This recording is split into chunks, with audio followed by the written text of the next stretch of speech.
जय श्री राधे दोस्तों, केपी की वाणी चैनल में आपका स्वागत है। माता रानी का आशीर्वाद पाने हेतु कमेंट में जय माता दी अवश्य लिखे। वहीं अगर आप महाकाल के भक्त हैं, कमेंट में हर हर महादेव अवश्य लिखे। यकीन जानिए, माता रानी संग महादेव की कृपा आप पर और आपके पूरे परिवार पर अवश्य बरसेंगी। दोस्तों, आज की वीडियो में आपको साल 2025 में धनु राशि के जातक के किस प्रकार से विवाह के योग हैं और किस महीने में विवाह के योग हैं और कितनी दूरी पर शादी हो सकती है, किस नाम से शादी हो सकती है, जीवन साथी का रंग रूप स्वरूप स्वभाव कैसा होगा, इसकी पूरी जानकारी दूंगा। उससे पहले मैं आपको बता दूं कि अगर आप केपी की वाणी के चैनल पर पहली बार विजिट कर रहे हैं और आप कोई सलाह अथवा परामर्श देना चाहते हैं तो अवश्य दे। आप केपी की वाणी से 8521835670 पर संपर्क कर जुड़ सकते हैं। वहीं ऐसे जातक जिनकी शादी में बाधा आ रही है, उनके माता पिता परेशान है, स्वयं जातक भी परेशान है और अब तक बात नहीं बन पाई है, तो ऐसा क्यों हो रहा है और इसके क्या कारण है। आपने विभिन्न प्रकार के ज्योतिषों से सलाह ली है, जैसे हस्तरेखा से सलाह ली होगी, कुंडली से जानकारी प्राप्त की होगी, इसके अलावा फेस रीडिंग का भी सहारा लिया होगा, न्यूमरोलॉजी का भी सहारा लिया होगा, उसके बाद भी नहीं बात बन पा रही है, तो आप केपी की वाणी से एक बार अवश्य संपर्क करें। यकीन जानिए, आपको अवश्य ही मार्ग प्रशस्त किया जाएगा। और जब आप केपी की वाणी से संपर्क करते हैं तो आपको विवाह संबंध की जानकारी ए से लेकर जेड तक और उसके पश्चात भी अगर आपके मन में किसी प्रकार का कोई सवाल रहता है तो उसकी भी जानकारी दी जाती है। इसमें सर्वप्रथम आपकी शादी कब होगी, कहाँ होगी, कैसे होगी, किससे होगी, किस दिशा में होगी, कितनी दूरी पर होगी, किस नाम से होगी, किस राशि से करनी चाहिए, जीवन साथी का रंग रूप स्वरूप स्वभाव और उनका करियर कैसा होगा, आपका करियर कैसा होगा। अगर आप लव मैरिज करना चाहते हैं तो माता पिता की सहमति मिलेगी कि नहीं मिलेगी, ससुराल में घर द्वार कैसा होगा, सास ससुर का स्वभाव कैसा होगा, पति कितना पढ़ा लिखा होगा, पत्नी कितनी पढ़ी लिखी होगी। इसके अलावा संतान योग, राज्य योग, भाग्य योग, महादशा,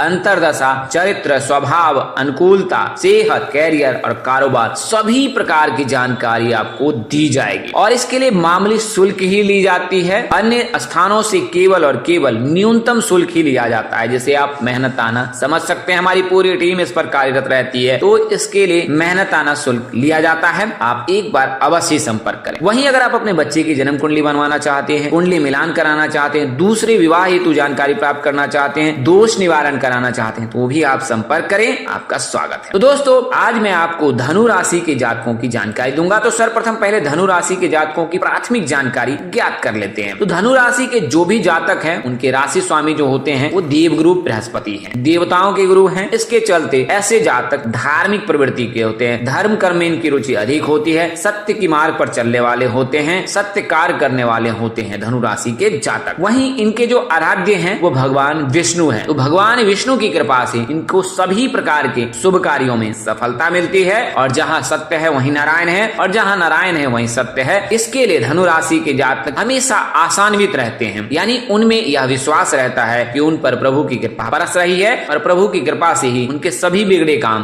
बन जाते। अनुकूल दिशा की बात करें तो पूर्व की दिशा इनके लिए शुभ माना जाता है। और रंग की बात करें तो जैसा मैंने पूर्व में बताया है कि आपके आराध्य जो है भगवान विष्णु और भगवान विष्णु को पीला रंग बहुत प्रिय है, तो आपका शुभ रंग भी पीला है। और बात करें अगर राशि धातु की तो आपके लिए कांस्य धातु जो है उत्तम है। और बात करें अगर भाग्यशाली अंक की तो 9 और 12 है। मीन राशि के जातकों के भी जो शुभ अंक है वो 9 और 12 है। अगर आपका जन्मदिन 9 या 12 तारीख के दिन जन्म हुआ है तो आप भाग्यशाली हैं, आप पर देव गुरु बृहस्पति की विशेष कृपा बरस रही है। अगर आप रत्न धारण करना चाहते हैं, आर्थिक स्थिति आपकी अनुकूल है, तो फिर आप पुखराज धारण कर सकते हैं। पुखराज या माणिक की 2 रत्न में से कोई एक रत्न आप धारण कर सकते हैं या कर सकते। बात करें अगर शुभ दिन की तो गुरुवार का दिन आपके लिए बहुत ही उत्तम है। गुरुवार और इसके अलावा रविवार, ये 2 दिन शुभ होता है। लेकिन आपको बता दें कि मंगलवार के दिन का चयन विवाह हेतु बिल्कुल ही ना करें और इसके अलावा वास्तु नियमों के पालन करने समय भी रविवार के दिन का परित्याग कर दें। तो यह तो मैंने आपको प्राथमिक जानकारी दी है आपको धनु राशि के जातकों। अब मैं आपको बता दूं कि धनु राशि के जातकों का नाम अक्षर कैसे होता है। तो धनु राशि के जातकों का नाम अक्षर अगर सनातन धर्म से देखते हैं तो भ से और अगर इस्लाम धर्म से देखते हैं तो फ से। तो ये 2 नाम के अक्षर हैं जिनका नाम अक्षर जो होता है फ और भ से होता है, उनकी राशि धनु होती है। तो धनु राशि के जातकों का नाम भ और फ से होता है। और धनु राशि के जातकों के लिए साल 2025 बहुत ही शुभ रह सकता है, विशेषकर विवाह के लिए, क्योंकि जब गुरु राशि परिवर्तन करेंगे तो गुरु राशि परिवर्तन करने से धनु राशि के जातकों के लिए शुभ योग बनाएगा। तो उसके बारे में विस्तार से जानेंगे कि कब राशि परिवर्तन करेंगे गुरु और कैसे आपके लिए शुभ योग बनाएगा। उससे पूर्व मैं आपको बता दूं कि आप विवाह की गणना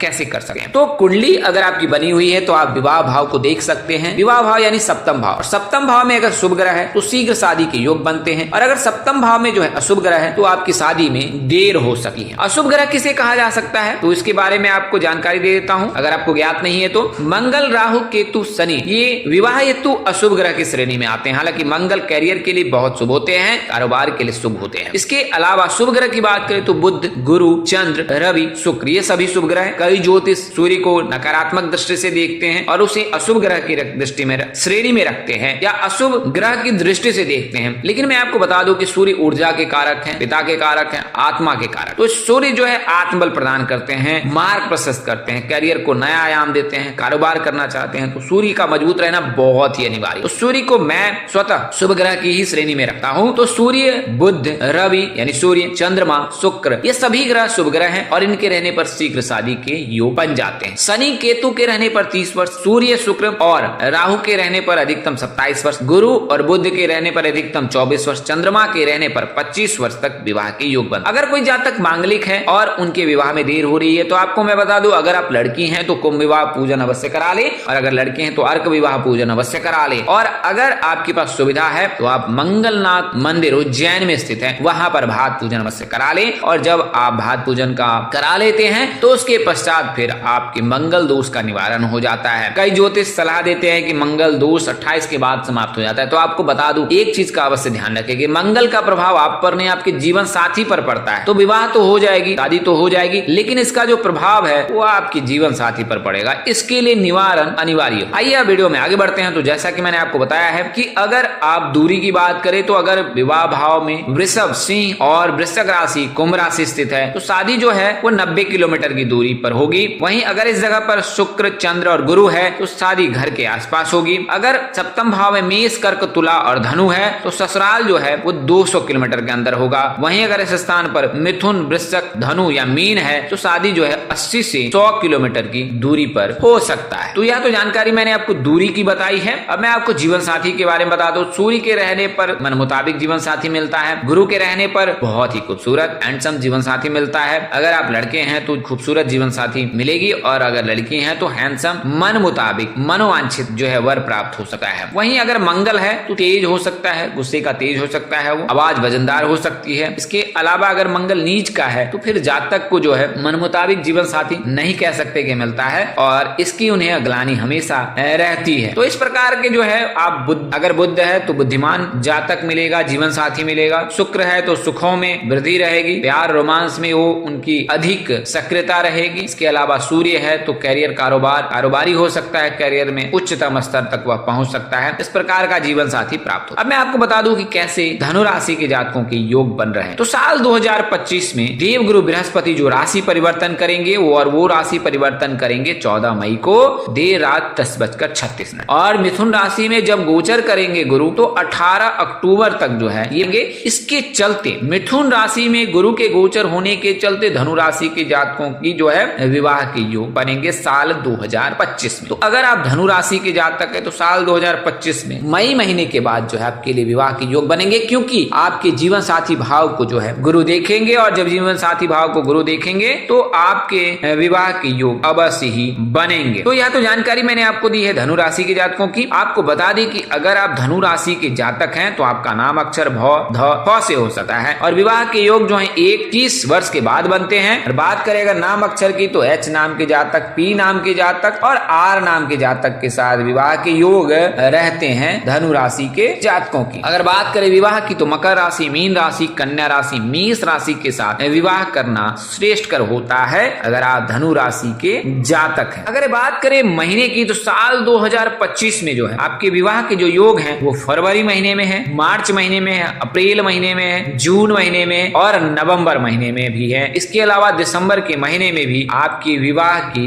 योग बन रहे हैं अगर आप धनु राशि के जातक हैं या जातिका है। साल 2025 आपके लिए बेहद शुभ रहने वाला। दोस्तों आज के लिए इतना ही, अगले वीडियो में फिर मिलेंगे, तब तक के लिए मुझे इजाजत दे। आप जहाँ रहे मस्त रहे, स्वस्थ रहे, व्यस्त रहे, माता रानी का असीम कृपा आप पर बरसती रहे, आप सौ परिवार स्वस्थ एवं सुखी रहे। परमपिता परमेश्वर आपको सद्बुद्धि, सत्मार्ग और आगे बढ़ने की शक्ति दे। आपकी प्यार और स्नेह के लिए आप सबको हृदय से धन्यवाद करता हूँ। आप लोग इसी तरह हमारे साथ जुड़े रहें। इन्हीं शुभकामनाओं के साथ आपसे विदा लेता हूँ कि जल्द एक नए वीडियो और एक नई जानकारी लेकर हाजिर रहूंगा। आऊंगा। तब तक के लिए नमस्कार, जय श्री राम दोस्तों, जय श्री कृष्ण, जय माता दी, जय वाहेगुरु, हर हर महादेव।